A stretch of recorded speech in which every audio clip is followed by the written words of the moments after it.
get her fired up here. Well, let me get over here on this too. Clear that. Go here. Let's see. There we go. I think I'm situated now. All right. It'll take a minute or two for all the notifications to go flying out, and a few people to get on here. Get my coat off. I've got my heater on in here. There's some folks showing up now. Let's see. Got my glasses on where I can see.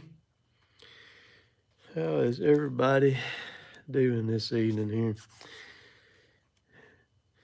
I would imagine, with it being pretty chilly here, that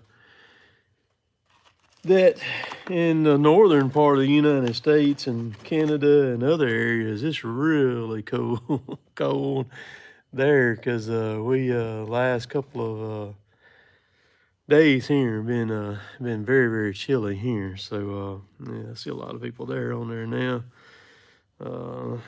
Big John, I see Joseph, Napa Brent, lots and lots of people on here now coming on there. So yeah, it is.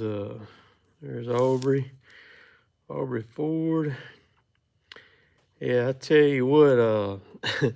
Yesterday, let's see. Yeah, yesterday, me and Hunter, Anna Kate's boyfriend, we went and rocked a tree job out. Those y'all who follow me on Instagram, seen some of the stuff from it already, and some of the real stories that I posted and the reel that I posted today. It was, I think the wind chill was 15 degrees, and the wind was blowing about 9 gusts up around 12, 13 miles an hour. And man, it was chilly up there in that tree yesterday. I was up there in the tree for about probably a little better than 2 hours, I would imagine. For taking that thing down, we didn't have no room to work either, and the tree was about that far from that house there, so we didn't have much room for error, but we got it done. Let's see. There's we're supposed to get down. I think somebody mentioned something here and whatever. We're supposed to get down about 19 a night, I think, and I'm not sure. The wind's not really blowing too bad out there right now, so that's a good thing. Let's see. But it's definitely chilly. Chilly out there right now. I know Anna Kate's tire light came on yesterday. I had to. There's Hunter right there, just showed up. Goodman lawn care. Where y'all at right now, Hunter? Tell me, boy, where y'all at? Let's see. Her tire light came on yesterday. We fixed it up, and then Jill's tire light's on, so I gotta check her tires on her car too and stuff. So, but it was that tree we took down yesterday was one of those willow oaks that has them, just those. Anybody's ever fooled one of them things, man, knows what it's like to dang. Even the little old bitty limbs are like Velcro, and the little old bitty limbs, you can't even hardly drag the limbs. They're just stick to everything. So is there anybody else at your house right now, Hunter, or are y'all there alone right now? Do I need to come over there or what, dog, and stuff? So confess right now, man. So there's Slade. Sling Blade Slade just showed up. Let's see. Lots of folks on here now.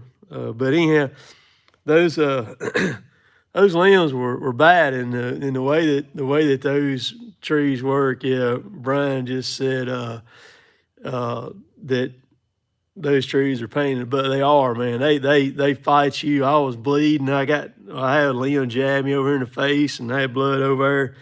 Tore my bad thumb, knocked a chunk out of it, and it was bleeding. I ain't even looked at the clips, see what they look like. But yeah, so trees were hitting between these two houses. We were landing them between these two houses, and Hunter's gonna laugh at this, but you couldn't hardly move the limbs just because the way they are. And Hunter had one of my 550s down there, and he was hacking them up. He was cutting them up in smaller pieces, you know. And I finally told him, I said, hey Hunter, I said, man, I said, you know, the smaller those pieces you cut those things up in, I said, the harder it is going to be to chip that stuff up. I said, every piece that you cut and you make it smaller, we're fixing to work even that much more. I said, if you want to just kind of leave it there, I said, we're down to the point where it ain't going to matter too much. I said, I can track up in there with a mini and just kind of grab it all with a grapple and bring it out at one time. And so that's what we did. He put that saw down real quick because he knew we were fixing to work. And I tell you what, we started to chip that darn thing, man. And we were going to hand feed some of it. And I think we got about 2 limbs fed in a chipper. And I was like, screw this, man. I told him, I said, just get back. I said, let me kind of separate it. And I said, if you'll feed it in as I kind of separate it. And we ran through it like that. So I got to ask old Slade. Slade's been trying to kill himself here. I guess probably about a month now. He's been trying to kill him, not literally kill himself, but he's about done himself in. And then I don't know if his wife put his son Aiden up to it and then slung a baseball bat and hit him in the face with a baseball bat. So I think Slade called me Thursday morning. I talked to him Thursday morning.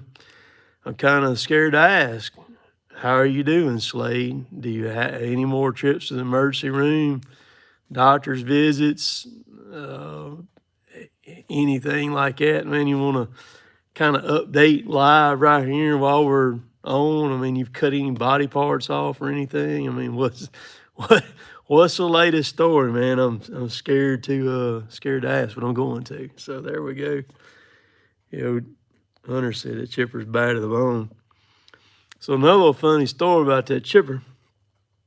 Too, we were chipping about a month ago. Hunter was helping me, and I told him, I said, we were feeding some gum limbs in, and I said, Hunter, I said, when that chipper grabs that limb, I said, you get gone. I said, if that limb has a knot on it or it has a least crook in it, I said, that limb's gonna beat the snot out of you, man. I said it's gonna whip you every which way but loose, you know.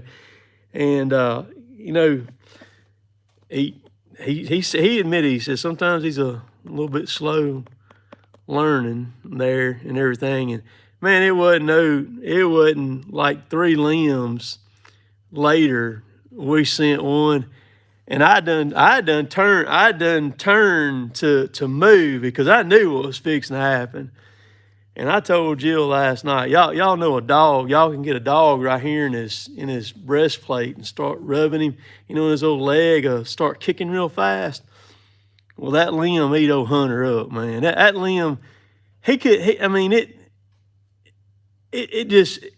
frailed him every which way but loose. It done hit him so many times that he didn't even know what, and it done beat him up, you know, and everything. And I'm over there watching him get his tail whipped by this gum limb, you know, and he finally gets out of it, and Chipper sucks it on in there, you know, and he spins around and looks at me, and I told him, I said, son, I told you. I said, you don't learn the hard way. So, he got him a good dose of that. Let's see what old Sling Blade Slade said right here. Let me tilt this back a little bit where I can see it better. Let's see here.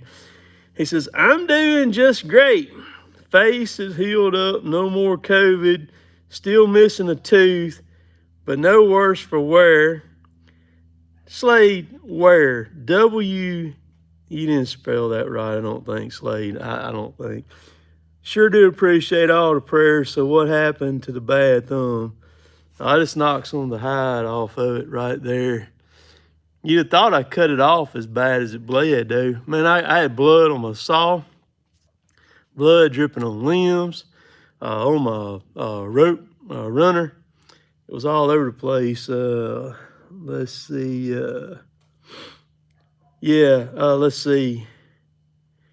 Let's see. David says, yeah, the chipper's unforgiving. You got that crap right, man. When it grabs a limb, you better get out of the way of it. Let's see. Still Working brought up a comment right here. He says, hey, Tim, I acquired a 346 XP Husqvarna saw 2 weeks ago. I didn't know they were the saw for the 550 XP. That's correct. That was the before they come out with the 550 XP, the first one that they came out with, the 346 was that saw. And those 346s, I'd love to get my hands on some of them things. I'd love to have a couple of those saws. Those are some bad little saws, man, too. They're like the 550. Them things were mean and everything. Good saws. And let's see here, I'm looking back up. Yeah, I forgot when Slade got hit in the face there, he got a concussion, he got stitches, knocked a tooth or two out, I think. He stabbed himself with a knife the week before and had to end up in the emergency room. Then he had the flu first. And then he had a bow blow up on him, about took his face slap off. It took his hat and got his hand and everything like that. And so then, but I don't know. I watched the video with Aiden slinging that bat. I don't know if Aiden's watching right now. Man, it looked like that thing was meant to hit Slade in the face. I don't know how he did it backhanded like that, but he did a good job slinging that bat right at him, that's for sure. Let's see, Taylor Lee. I seen somebody else on here from Florida down there. Taylor's from down there. Outside around Naples, Florida, down there. Yeah, them chippers, they don't play. So let's see here. Junior Smith said, what would be one piece of advice for a youngster going out there on your own? Thanks for all the time you put in your videos. Well, I guess it depends on what you're doing on your own. You know, anything that you're going to do on your own, you need to, some people have got the right head on their shoulders to go out on their own real early, real soon, and they'll go and they'll be successful and they'll be fine. A lot of times, though, somebody going out on their own, they kind of need to be under somebody's wing for a little while. They may think that they're ready to go out and they feel like it and stuff. And I've got a great story kind of about that I just did for a good friend of mine I went to school with, but he didn't finish school. He quit school when we were in about the 10th grade, I think. And he was an auto mechanic, and he's working for another mechanic shop here. And he told the guy, he said, I want to go out on my own. I want to open my own shop. I want to work on cars. And the owner of that shop told him, he said, I'm not going to call his name, but I'd like to do a video with him one day. He's told him, he said, son, he said, you're not ready yet. He said, I'll let you know when you're ready. And my friend worked for him for a couple more years, and he said he came in there one day and he told him, he said, son, you're ready. He said, go for it. He said, you'll do good now. And he's got one heck of a successful mechanic shop here locally in town. And I just did some work for him there. So that's what I would say on that. I mean, if you can work a few years, especially if you're in your teens and early 20s, if you can learn, the best way to learn is learn from somebody else's mistakes, somebody that's willing to share, that's paid the stupid taxes on stuff to keep you from having to make those same hiccups and cross those same bridges that they've done. because that speeds up the learning process so much. I mean, that's what I do with the chainsaw classes. I mean, people say $400. $400 is a drop in bucket on training, y'all. I mean, people scoff at that. I don't even pay them no attention. I just ignore them and go on because they don't have a clue. They're untrainable people. People that scoff at something like that, they're untrainable. You cannot train them because their mindset's not right. And you go through the training and the learning and what have you, whether it's life or, saws or anything, you go through that, man, somebody can, instead of that learning curve being way up here, it can be like that right there and real quick. So, but anyhow, let's see here. Slade said his wife said it all made for good content. Well, Slade, you look so dog, man. Dang, it's bad, man. Slade, you don't look good, man. You don't look good, and this stuff. But so let's see here. All right.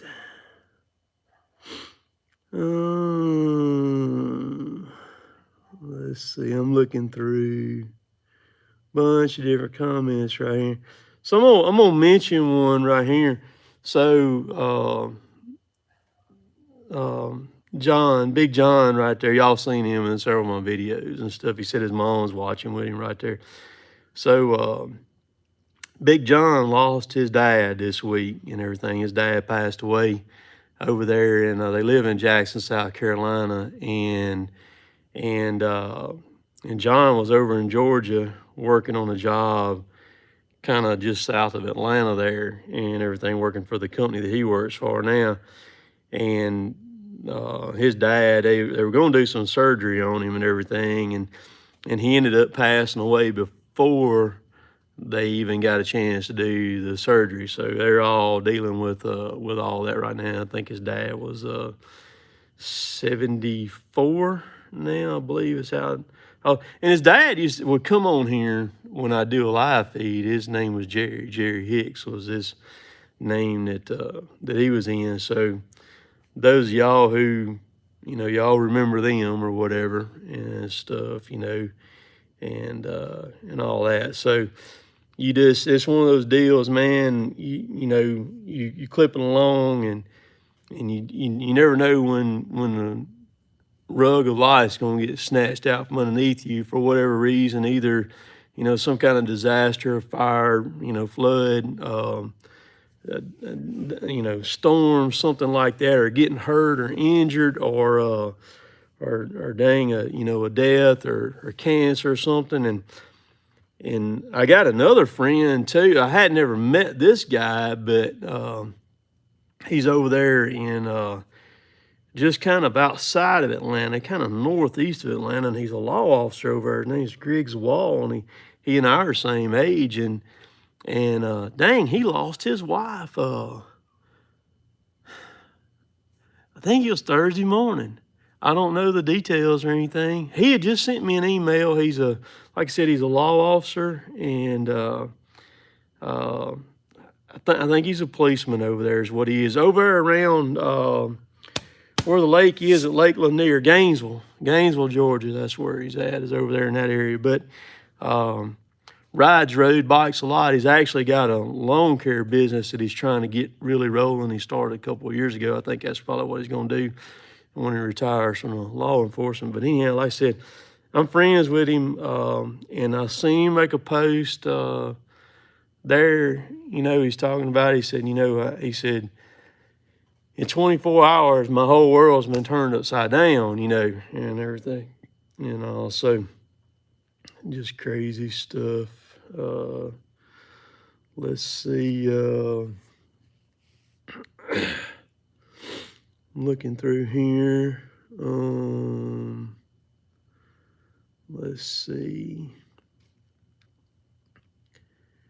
Yeah, Brad asking my dad. Yeah, Dad's still loading trucks. I think Kevin's doing a lot of loading too when I'm not there. Let's see.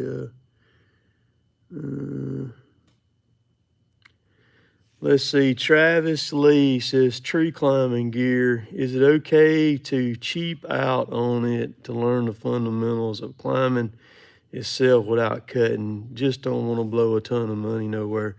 What I would do on that, Travis, to answer your question, that's a good question too, man. Um, don't even go the cheap route starting out.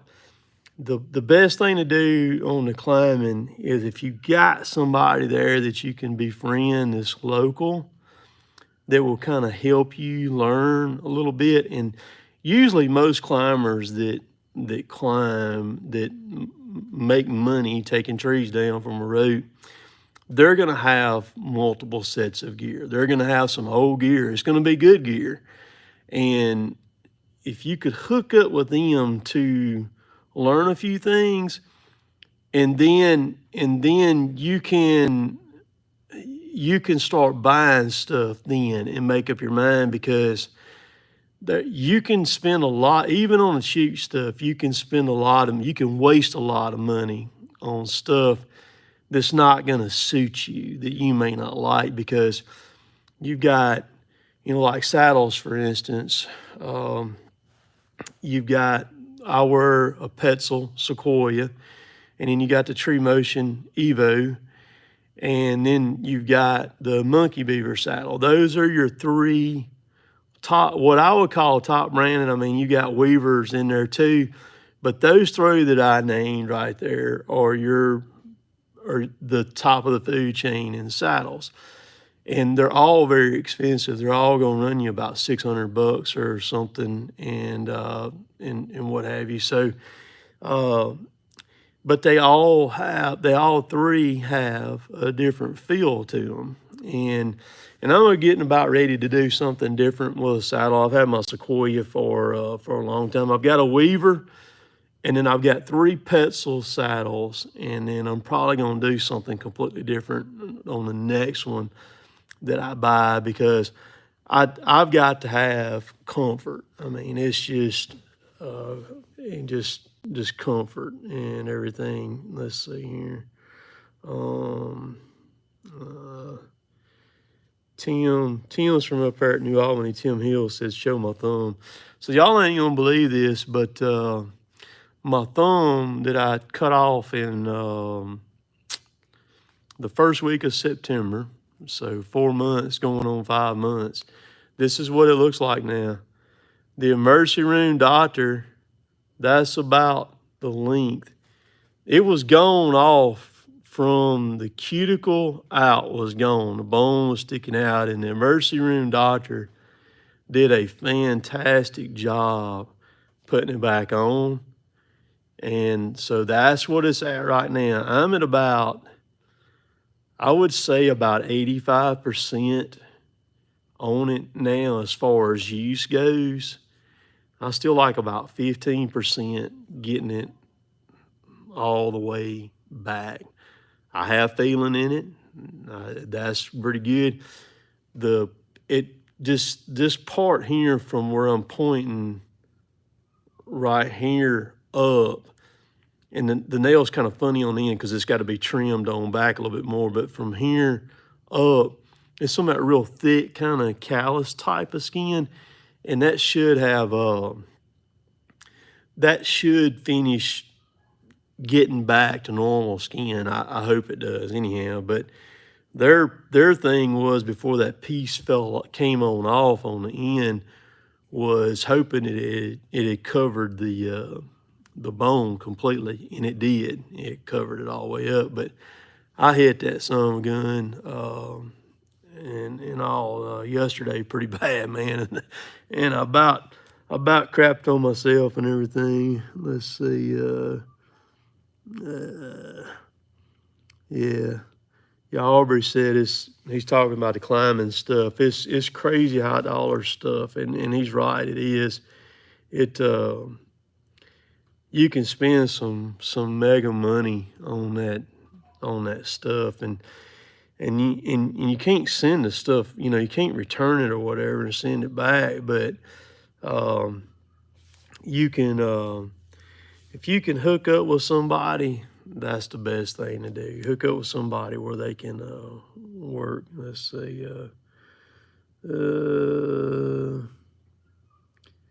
Let's see.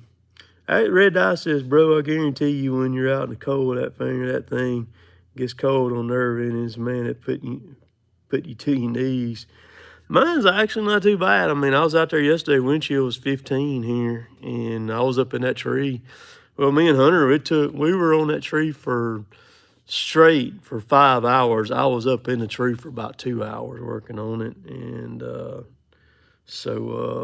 it surprisingly, it's good. It's not. Now I tell you what, now it did give me a lot of trouble when that piece was still on it, was still attached and hadn't come off yet. There was a few times there when it was still on there, and I guess it was because it was, still healing. Man, that was tough. It hurt when we had some of our first few cold days. It was pretty bad then, but now it's not here. Let's see. I see somebody that's Dirty South, so they think they got the COVID stuff. Let's see. I've seen Indicate show up. Yeah, Dad's doing pretty good there. I hadn't seen Dad since Christmas or whatever. Let's see. Let's see. Taylor says he's going to North Florida Tuesday to buy me a dump truck.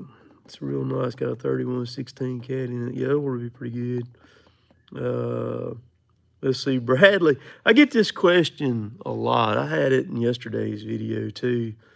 Bradley asked, have I moved away from Husqvarna saws other than your top handle saws? No, I hadn't. I still run the Husqvarna, still got them all.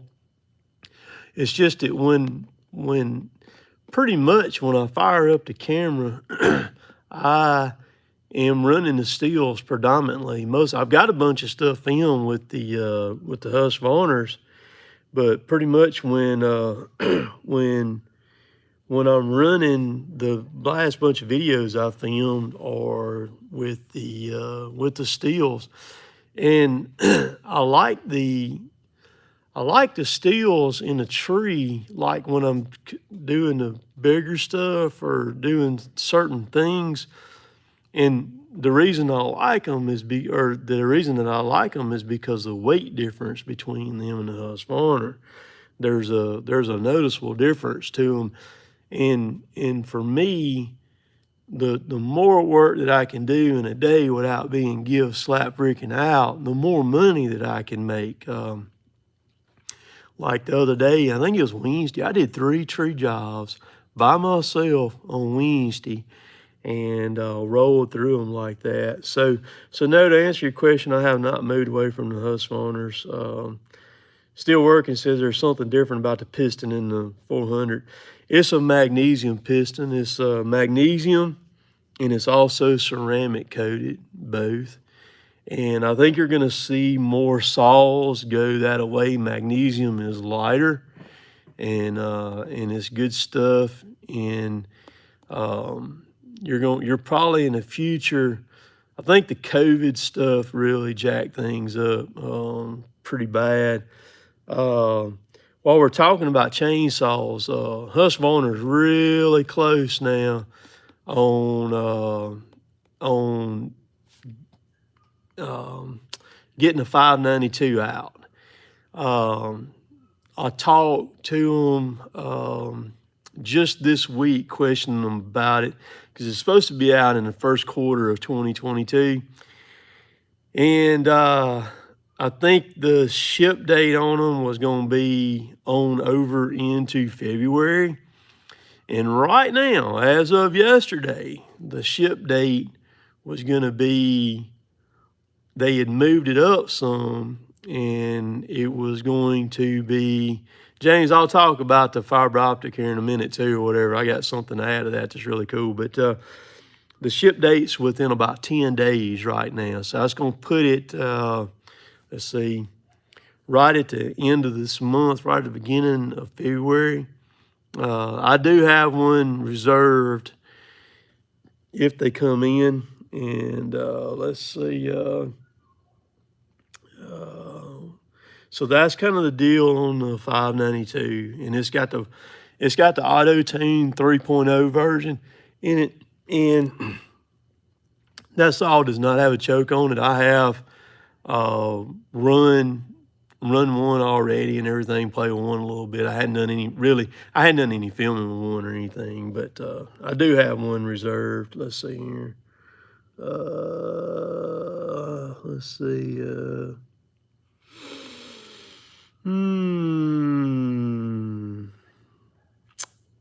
All right, I'm going to talk about this right here. Lonnie asked about the insurance side of the tree business. Let's see. So the for me,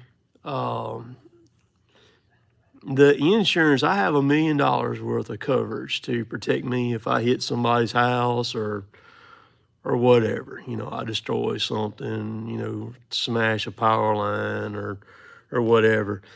And I pay for it once a year in June. I think it's in June every year, I believe I pay for it. And it's actually not that bad. I'm not going to say what I'm paying, but it's not bad at all. I mean, it's very affordable. And what gets me is there's a lot of guys that run around that think that it costs a lot, and they don't have it because they think it's going to cost them a lot of money. Well, they may have some claims in the past or something, and it may be you know, higher for them or something. But mine is not that bad at all. Matter of fact, when they told me what it was going to cost, I wanted to ask them, was they sure they were correct on that? So it's mine, like I said, mine's not that bad. So James talking about, I've got fiber optic down here in my shop, and James Kinkhead, he's down there on the coast. I guess it was probably about 3 years ago.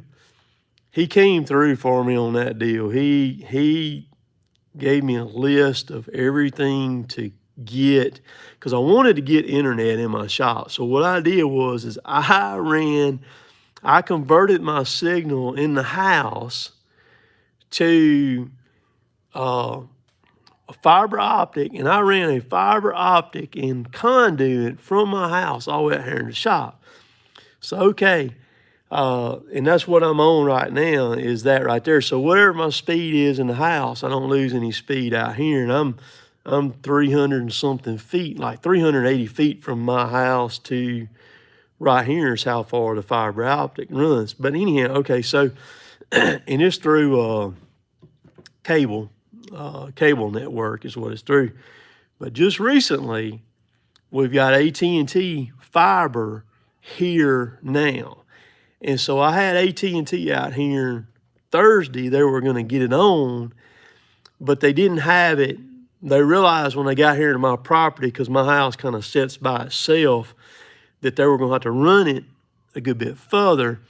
Well, the AT&T fiber, I will have my own fiber that runs all the way to my house and everything. You see where I'm going with this?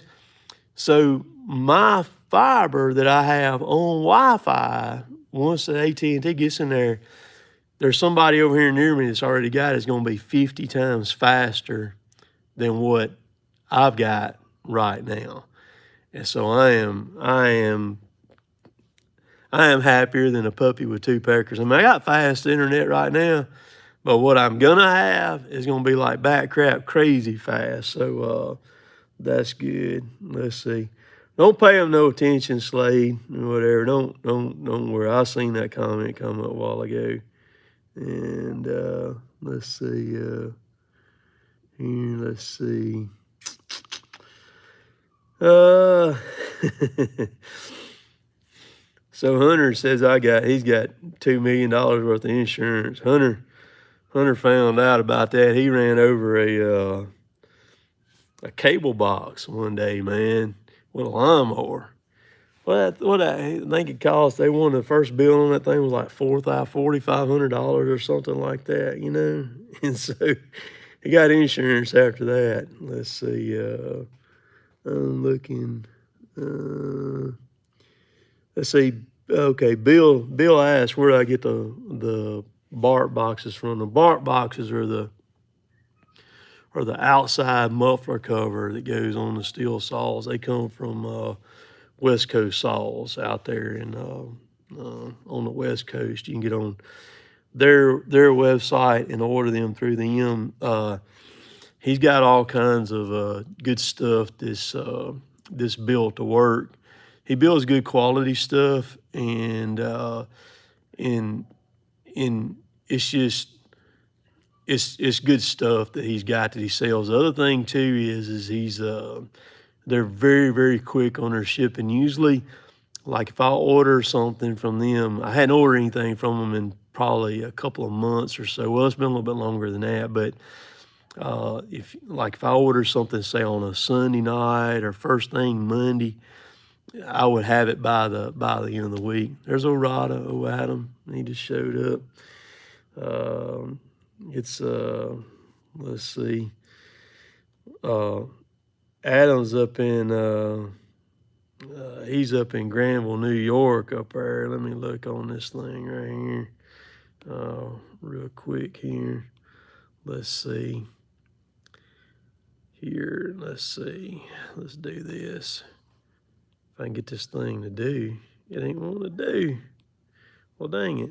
I was going to do something here real quick, but let's see. Let's see. Okay, here we go. No, ain't going to do it. That's so good. Okay. I know it's cold up there where Adam's at right now. Let me jump back over here. Let's see. Here we go. Let's go back over here and kind of catch back up. Yeah, Adam says this morning today it was 10 degrees. Gosh, dog. Yeah, there's swamp logger showed up right there. What have you. So let's see.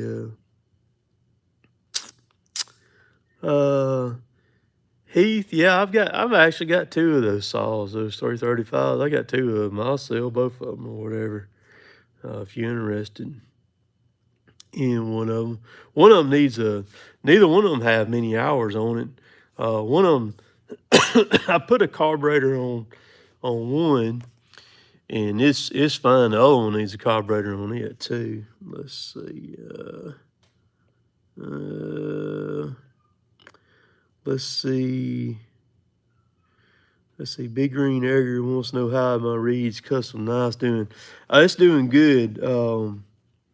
If you want a nice custom knife like that, like that one that you're talking about, don't hesitate on getting one from him. It won't break the bank. It's good quality. Because I've had that, and I got that knife in 2017. That's a good knife. Let's see. So Bill, you got the 661 coming. So what I would do to that saw is if you want to kind of personalize it and what have you, take it and put a bark box on it, like what you asked about it. I think they're about 40 something bucks. Put a bark box on it, and then go ahead and get the West Coast felon dogs for it, and get the 3-point dogs. Get them, and then get the Max Flow air filter for it. And you need to look at the oil, the filter oil. You need to run one particular oil, and it's this oil right here. You need to run that's the oil that you need to run on that filter, on that pre-filter on it, is the Bell Ray. You can, if you can't find this somewhere locally, you can order this off Amazon. But if you'll put the Max Flow on it, the bark box, and the 3-point dogs on it, you'll have a jam up saw. Be a nice saw. See,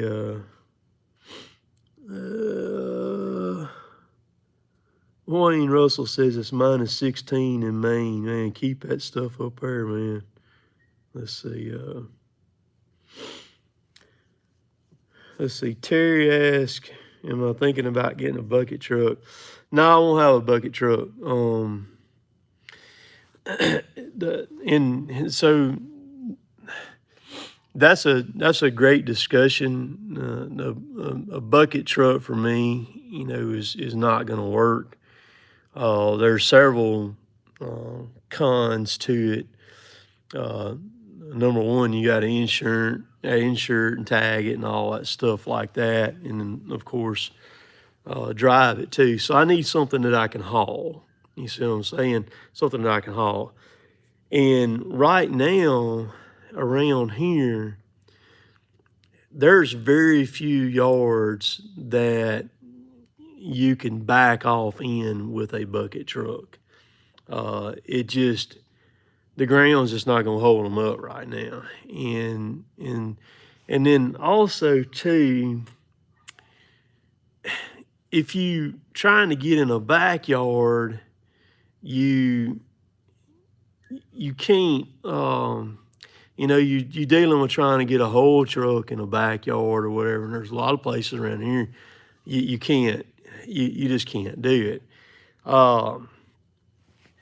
I could buy any lift that I want, like the spider lifts, the track drive spider lifts.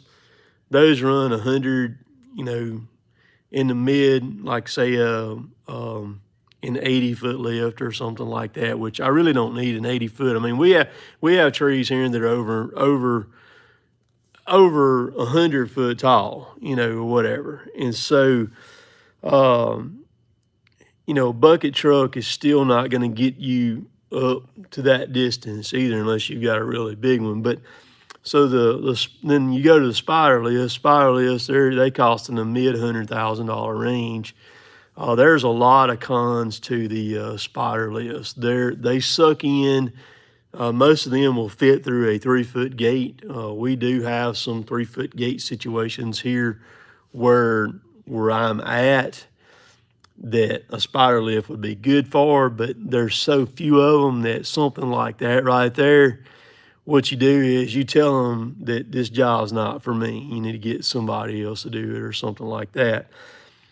And so, like I said, those things cost in the mid $100,000 range. So then you've got the Nifty Lift. The Nifty Lifts make a bunch of different versions, but Nifty has an SD64, which has 4-wheel steering, it's 4-wheel drive, it's got turf tires on it.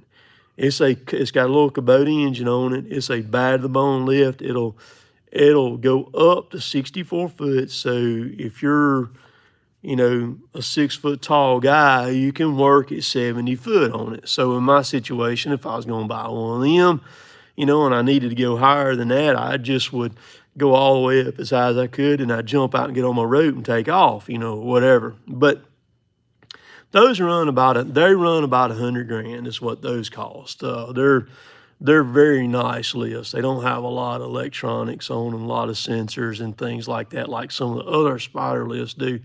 They're pretty simple machines. You can work on them yourself. They got outriggers on them. All the spider lifts have outriggers on them and what have you. But so then you go from there. So that like I said, that machine costs you roughly $100,000. And then you go from there, you can go down to other lifts like the towables, things like that. So what I'm contemplating getting is like a towable 55 foot lift is what I'm thinking about getting. And it's between two manufacturers. It's between the Howlett and the Nifty are the two that I'm really focused in on right now. And the Howlett goes up to 55 foot. I've actually been in a Howlett, and then I've been in a JLG. I've been in a Nifty. And so the thing about it is I can pull that, and I can also move it. Like when I rented the lifts, I move them around with mini excavators. What I do, I catch them with my blade on my hitch on my blade, and move them around wherever I go. They'll suck into like 6 foot. I think is how wide they are, a little better than 6 foot, and of course they got outriggers on them too, and everything.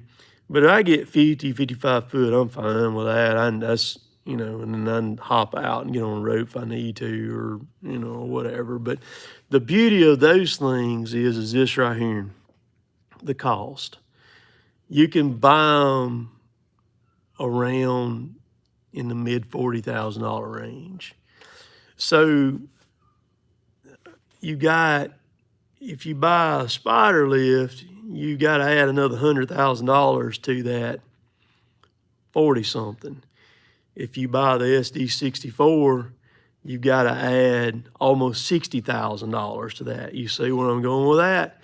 So you say, well, what about buying a used one? Well, the used ones cost as much as the new ones. And so if they're within a few $1,000s of what a new one costs, go ahead and get a new one.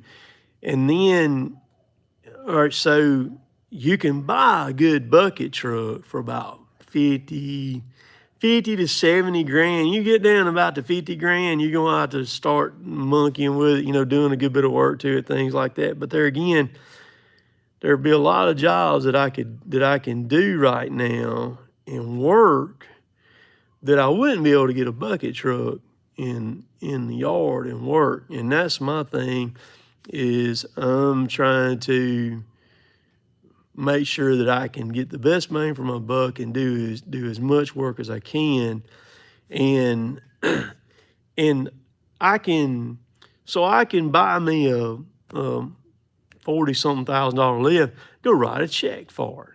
And then that son of a gun don't matter if it sits here and it don't do nothing for 6 or 8 months. You know what I mean? So that's what I'm looking at right there, because see, I'll be 50 this year, so I want to do this for, I don't know, 12, 13, just grow, see what it does. I really don't want any employees or anything like that. Just keep doing it the way I'm doing it, and everything, and just going through. And then once I get to a certain point, either, sell everything out or, whatever, and just, I'm just having fun with it. It's what I'm doing, and enjoying it. Joe's asked a while ago about how do I feel since breaking out of the timber business and starting my own. It's like Jill and I talked here a while back. Should have done it a long time ago, man. It's what I should have done. Should have did something a long time ago. Because if I'd have done this back when I was in my early 30s, right around in there, man, you talking about something. I still can do it now, whatever. I mean, it's not that big a deal. But, my thing is I don't want to get locked into where I've got to go. You know what I mean? Because that's what the logging was. The logging was a daily grind that there's no light at the end of the tunnel. There's never a light at the end of the tunnel. You're struggling in logging. You're struggling 24 hours a day, 7 days a week, 365 days a year. You're struggling. You're at the mercy of so many different people. It's insane. I mean, you're at the mercy of employees, the mills, trucks, equipment, dealers, everything, you name it, the economy, what the economy's doing, and all that stuff like that. I mean, the list just goes on, and you're at the mercy of everything. And so it's like when you get up in the morning, you're toting this heavy load on your shoulders from the time you get up to the time you go to bed. And then when you're laying there in the bed, it's hard to sleep because you're constantly worried about stuff. You're constantly worried about it. And like, you know, to keep that stuff going, to keep that equipment going, man, people have no clue what it takes to keep that stuff going. It's insane. I mean, it's nuts to keep logging machines running day to day, and it's hard to do. John just said it right there. One breakdown from bankruptcy, and that's right, man. You have a transmission go out on one of these machines now, you know, $20,000-$25,000 rear end or chunk in one of these machines, $20,000-$30,000. Motor go out in it, man. Just anything like that, and it can break you in the weather. Slade just pointed out the weather, man. The weather, and you've got all these guys depending on you and everything to make it happen. Yeah, we log in Mississippi and Alabama, live right on the state line, but it's a lot, so many variables there.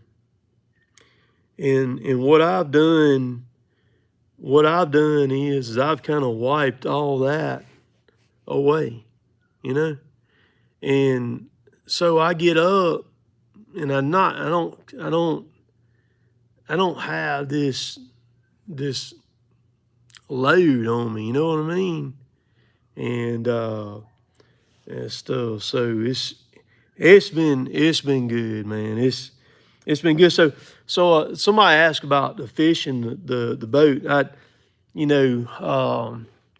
I used to fish all the time, and dang, when I got that boat back right there back 2015 when I bought it, I didn't buy it to fish out of. I was going to I'd done some other stuff and everything, and then when I got done doing that, I was like, well, heck, I got a boat. What I'm gonna do? So I decided I'd start back fishing, you know. So my game plan is if I'm not doing a tree job or something, from this point forward, I'm gonna be on the water. I'm gonna be out there filming fishing videos on the river and what have you. You know, I actually got I've got a bad to the bone fishing kayak being rigged out right now. I talked to them Thursday, and just like everything else, they're waiting on some stuff for it. I'm probably going to go ahead and go pick it up in about 2 weeks if they don't go ahead and get the final couple things for it that I want to put on it. And I've got some places around here that I'm gonna slide the kayak off in and fish, and I'm gonna fix it up where I can film from it too, and all that. So it'll be a lot of fun doing that. But I tell you one thing. Here's one thing that I really enjoyed about not being in the woods, not logging, is the fact that, you know, for forever, since I was in my early teens, I have been confined to a cab on a machine out in the woods, you know, not really around anybody or anything. So one of my favorite things to do now is to go look at a job and get to talk to people, like get to talk to the property owner, the homeowner, whoever it is, and then socialize with them. If I get the job, then be able to,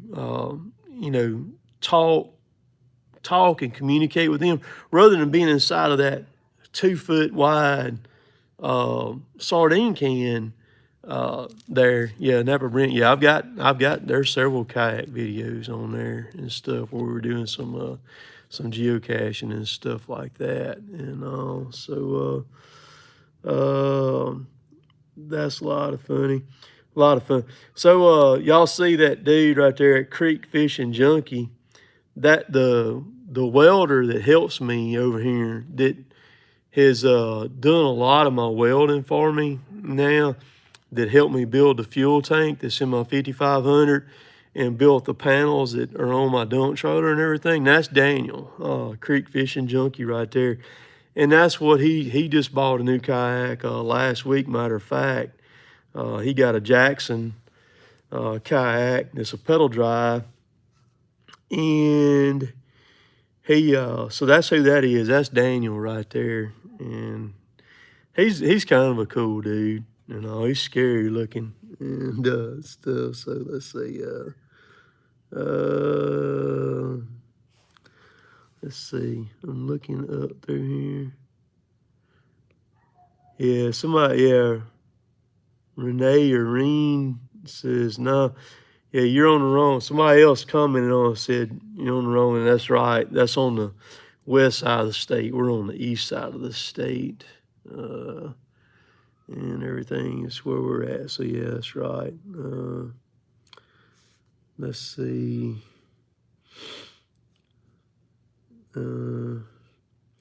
Let's see. So David, Daniel does have a fishing channel. He's got several videos on there. So you can go if you want. Here's one thing. I joke with Daniel and I give him a hard time. He gives me a hard time and everything. But I'm gonna say this right here and stuff. Daniel's doing the right thing. He's got 2 little boys, and that son of a gun, he takes them 2 boys fishing all the time, and that's where it's at, man. That's where it's at. The kids, you can get them out and get them fishing, or hunting, or in the outdoors, and get them out of the house or off the couch or something like that, and show them what true life's about, man. That's what needs more dads doing things with, whether it's, and it don't have to be your own kids, man. You got a youngster out there, and it don't matter whether it's a boy or girl. See, that's, my dad never hunted or fished, and still don't. My love for the outdoors come from several of my uncles. They took the time to carry me, man. And that's where my love come from. They started a fire back then and during that time, and it still rages on today. And so this year I hunted a good bit this year, but I didn't hunt. Anything that you do, what you'll get out of it, what you put in it. You know what I mean? So this year here, I had a lot of worries. I had a lot of life change things go on in 2021 going all through. So I wanted to make dang sure that I was doing jobs, because in 2020, when I got to, say, September, I don't think I didn't do any more jobs. I basically took the whole winter off as far as like doing any kind of tree work or anything like that. I just didn't do anything. People called me.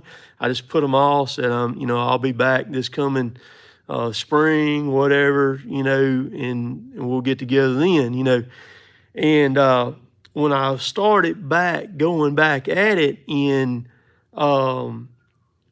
February of 21, it was kind of one of those days. It was kind of one of those deals. You ever heard the old saying, out of sight, out of mind?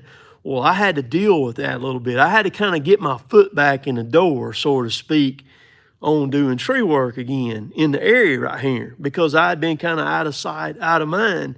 And so it took me a little while. So I said, I won't do that again. So when we come up through fall this time, I made sure I kept continually doing jobs, because, what I was accustomed to, making a check with a logging company and everything, it was completely dependent on me then to make a check and to make things happen. And so if somebody called me, man, within 12 hours, I was already there on the job, look at it. Within another 12 hours, I done sent them a quote through. They either tell me yeah or no. And then, so I was banking jobs, man. I'd get up, 12, 15. I think the most jobs I had on the book at one time was like 19. But sometimes, man, I'd do like, 2 or 3 in a day, just bam, bam, bam, just hammering, just hammering it out just as fast as I could. So I'd be checking with Chris, my buddy Chris, and Justin, and them. I'd see what days they were off, and when they would tell me, then I would line up jobs, and I'd say, okay, we're going to do this one, this one, this one, and then using Hunter a little bit too, and what have you. And so I made dang sure. So I've kind of got me a rhythm going now, and I kind of, I kind of know how everything is, and money flow, and all that stuff like that. And so, it things just kind of flow for me now. So that goes back to, like, if I'm not doing a job or something like that, I'm gonna hit the water, be on the river or somewhere like that, fishing and everything like that. So SLC Farm says, you do get what you put in, most definitely. And so that's why I didn't get a lot out of hunting this year, because normally my hunting season runs year round. So it's so, like, as soon as deer season is starting to wind down, I would already be working on things for the following deer season. Well, last year that didn't happen. And like with any kind of hunting or fishing, you've kind of got to keep up with the animals and what they're doing, to kind of see how they're transitioning, what they're feeding on, because whether you're hunting or fishing, you got to keep up with the food source. Because where the food is, that's where the animals or the fish are going to be. Human beings are the same way. So, like, you wouldn't go to, say, an O'Reilly's parking lot, or either Napa. You wouldn't go to Napa Brent's store looking for a daggum quarter-pounder cheeseburger, because he just ain't going to have it. And that same way that deer and fish are, they're going to go where the food are. So where the food is. So if you can follow the food source, that's where they're going to be. And if you step out of the picture for a little bit, man, it's hard they leave you, and it's kind of hard to catch back up with them and figure out where they're at and what they're doing, and all that. So, and that's what happened with me deer hunting. I was really focused on getting as much as I could as far as tree work or whatever kind of work, and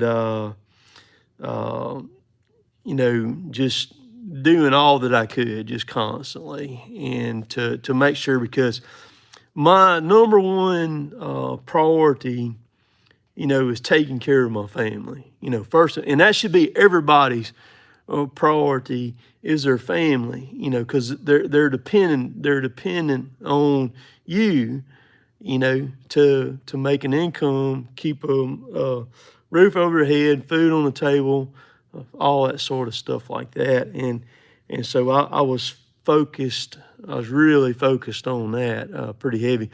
So now that I've got that kind of situated, because I ain't know how things were going to go. You know what I mean? I mean, man, I was stepping off into something that I wasn't sure about. Let's see, Gary Risky asked, what's going on with Brent and Eminem? I need some demolition videos, concrete crush. I don't know. I hadn't talked to Brent in several months. I rode out there to the Kior site the other day, and all the concrete is still out there. It's not, it's 50 to 1 mix on them too. All the concrete, the rubble is still out there. They have not crushed it yet. And